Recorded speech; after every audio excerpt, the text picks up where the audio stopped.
এখানে এসে খুবই ফাঁপড় লাগছে ফিহার। বাড়িটা এত নীরব যে বাইরে থেকে কোনো মানুষ এলে বিশ্বাসই করতে চাইবে না এখানে কোনো মানুষ থাকে। এতটা নিরিবিলি নিস্তেজ পরিবেশে থাকলে মানুষ ধীরে ধীরে চরম বিষণ্ণতার দিকে ধাবিত হবে। গ্যাসটার ভেতরে কি আছে তা জানার জন্য মনটা খুব আঁকুপাকু করছে। আচ্ছা, বদখত লোকটা ওই গ্যাসটার ভেতরে কীভাবে সময়গুলো কাটায়? বই পড়ে, ঘুমিয়ে, নাকি অফিসের কোনো কাজ টাজ নিয়ে নিরিবিলি ভাবার জন্য বসে থাকে? এই লোকটা নিজের রুমটা পর্যন্ত লক করে রেখে গেছে। আচ্ছা, কথা কথা এই লোকটা বলে সম্বোধন করছে কেন? ওর তো ভাই হয়, মানুষটাকে ভাই ডাকলে ক্ষতি কি? ছোট থাকতে তো ভাই ভাইয়া বলেই ডাকতো। তবে বড় হয়ে সম্বোধনটা ভুলে যাওয়া, পাশাপাশি তুমি থেকে আপনিতে চলে এসেছে। তাছাড়া ভাই একটা সম্মানবোধক শব্দ, যাই বদমেজাজি অভদ্র লোকটার জন্য কোনোভাবেই খাটছে না।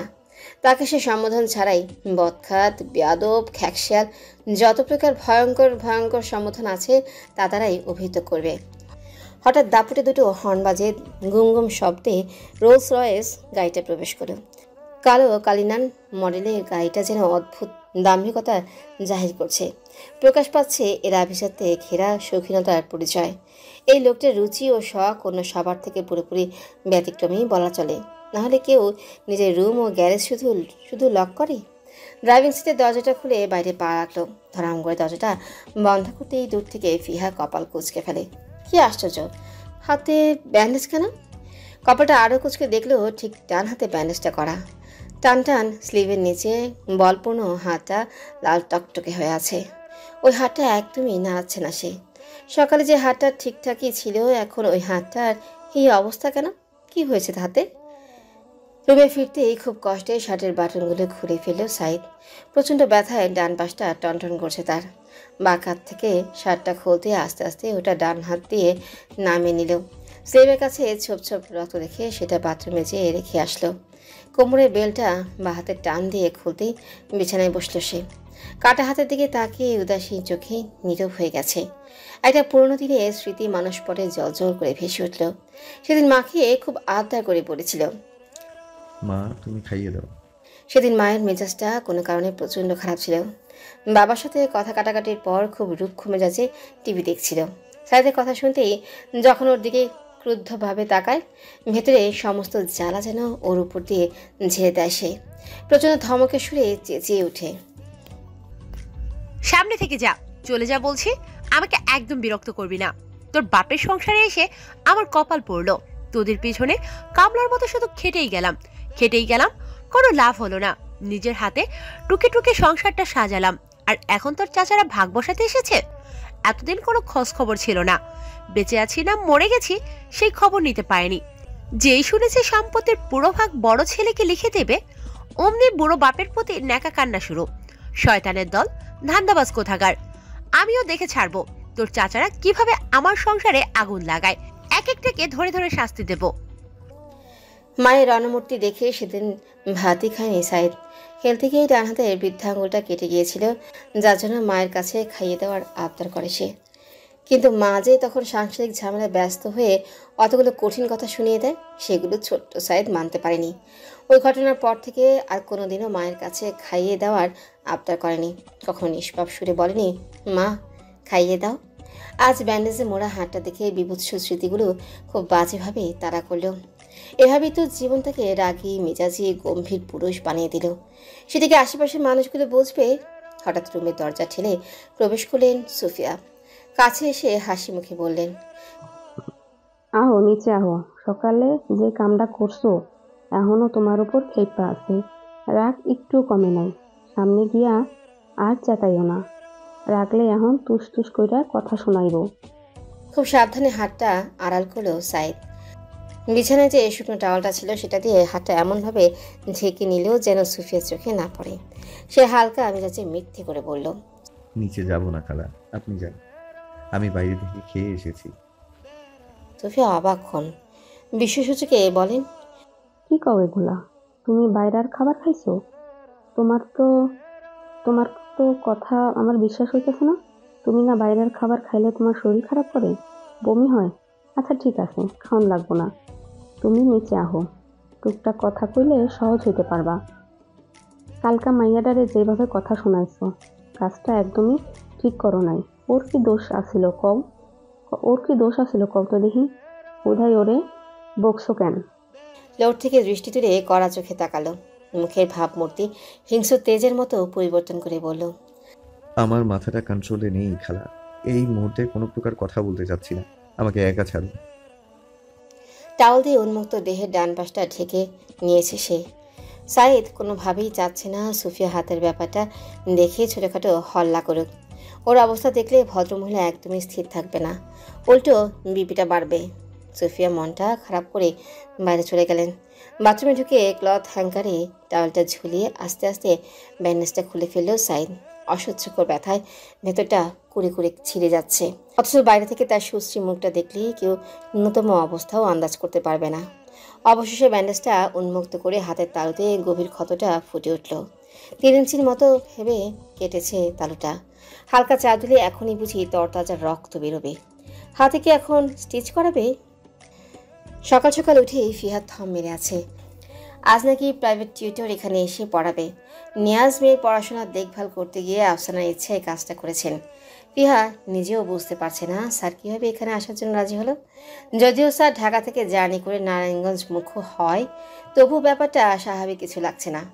11টার দিকে আসার কথা, কিন্তু এখন বাজে 8টা। আফসানা অফিসে চলে গেছে, ফিমাও কলেজের জন্য বেরিয়ে গেছে। ফিহা বাড়ির বাইরে সকালের মিঠি রোদটা মাথায় নিয়ে ঘুরে ঘুরে চারপাশটা দেখছিল। এটা বাড়ির ডান দিকের অংশ, যেখানে খালামণি গাড়িটা রাখার জন্য আরও একটা গ্যারেজ করা হয়েছে। পায়ের নিচে নরম ঘাসের আস্তরণ, মাথার উপর সুনীল আকাশের ছাদ। গ্যারেজের কাছে পৌঁছে যেতেই হঠাৎ পায়ের নিচে কাটার মতো কি যেন বিঁধল। সাথে সাথেই গ্যারেজের দরজাটায় হাত রেখে দাঁড়িয়ে পড়ল ফিহা। সেখানে হাতের সাহায্যে ভর দিয়ে দাঁড়ালে পাটা উপরে তুলছিল সে, কিন্তু ফিহা জানতো না ওই দরজাটা আলগাভাবে লাগানো ছিল, ওতে ভর দেওয়া নিষেধ। তখন মাথা ঝুঁকিয়ে পায়ের তলা থেকে ছোট্ট কাঁটাটা বের করছিল, তখন ধরাস করে দরজাটা ওর উপরে পড়ে যেতে নিল। ফিহা এই অবস্থা দেখে ভয়ে 2 হাত বাড়িয়ে দরজাটা ঠেকিয়ে ফেলে, কিন্তু দরজাটা এত ভারী ছিল যে সবটুকু শক্তি দিয়েও ঠেকাতে পারছিল না ফিহা। বাড়ি থেকে জগিং করতে করতে ভেতরে ঢুকছিল সাইদ। হাঁপিয়ে ওঠা শরীরটা কয়েক সেকেন্ডের জন্য জিরোতে নিলে হঠাৎ তার দৃষ্টি গ্যারেজের দিকে পড়ল। ফিহা চিৎকার করে খালা খালা বলে ডেকেই যাচ্ছে। অবস্থা বিপন্ন দেখে এক নিঃশ্বাসে দৌড় লাগালো সাইদ। পেছন থেকে এক ধাক্কা দিয়ে ফিহার হাত থেকে দরজাটা উঁচু করে ফেলল। ফিহা আকস্মিক এই কাণ্ড দেখে লম্বা লম্বা নিঃশ্বাস নিতে কয়েক পা পিছিয়ে গেল। ওই ব্যান্ডেজ করা হাতটা দিয়ে সজোরে ধাক্কা মারল সাইদ। ধপাস করে দরজাটা গ্যারেজের ভেতরে পড়ে গেলে মুখ ভরা দম ছাড়ল সে। ফিহা ভয় কাতরে ভঙ্গিতে চুপ হয়ে গেলে হঠাৎ চোখ দুটো সাইদের দিকে পড়ল। ডান হাতটা খুব ঝাঁকাচ্ছে, প্রতিটা ঝাঁকুনির তালে তালে তরতাজার রক্ত ঝরছে। ফিহা চরম বিস্ময় নিয়ে সাইদের দিকে দ্রুত এগিয়ে গেল। নিঃসংকোচে হাতটা টেনে নিতে চোয়াল ঝুলালো সে। তালের মধ্যখানে ক্ষতটা দেখে নির্বাক চোখে সাইদের দিকে তাকায়। ঢোক গিরে মুড়ো ভঙ্গিতে জিজ্ঞেস করে, আপনি ডক্টর দেখাননি? নির্বিকার মুখে হরিণী চোখ দুটোই তাকিয়ে রইল সাইদ। কোনো জবাব দিল না সে। ফিহা তার নীরবতা দেখে আবারও ক্ষতটার দিকে দৃষ্টি রাখে। সাইদ হাতটা সরাতে চাইলে খপ করে কবজিটা ধরে ফেলল ফিহা। চিকন চিকন ভ্রু দুটো সহসা খিচিয়ে ভেজালো স্বরে বলল, খ্যাক খ্যাক স্বভাবটা সাইডে রাখুন। আপনি আপনার অ্যাটিটিউড দেখানোর জন্য মোটেও রাজি নই আমি। আর একটু আগে আমার জন্য হাতটা আরো বেশি জখম করেছেন, তাই মানবতার খাতিরে এইসব হিসাব চুকাতে যাচ্ছি আমি। আমার সঙ্গে আসুন, আমি ব্যান্ডেজ করে দিচ্ছি। একটা গোমরা করে হাঁটা দিল ফিহা। বা হাতের মুঠোয় সাইদের ডান কবজিটা ধরে আছে ও। যদিও ফিহা ছোট্ট মুঠোর ভিতরে বলবন্ত হাতটা কোনোভাবেই আনছে না, তবু প্রভুত্বের মতো ভঙ্গি করে ধরে আছে কবজিটা। পিছু পিছু আসা সাইদ ওর অবস্থা দেখে কী প্রতিক্রিয়া দেবে বুঝতেই পারছে না। কাঁধের নিচে পড়ে থাকা এইটুকু একটা মেয়ে তার উপরে চটাস চটাস হুকুম চালাচ্ছে। ঠাস করে একটা চর মারলে এখনই দুরাত জ্বরে পড়বে। আর তাকে এখন চমৎকার করে বলো খ্যাক খ্যাক অ্যাটিচিউড।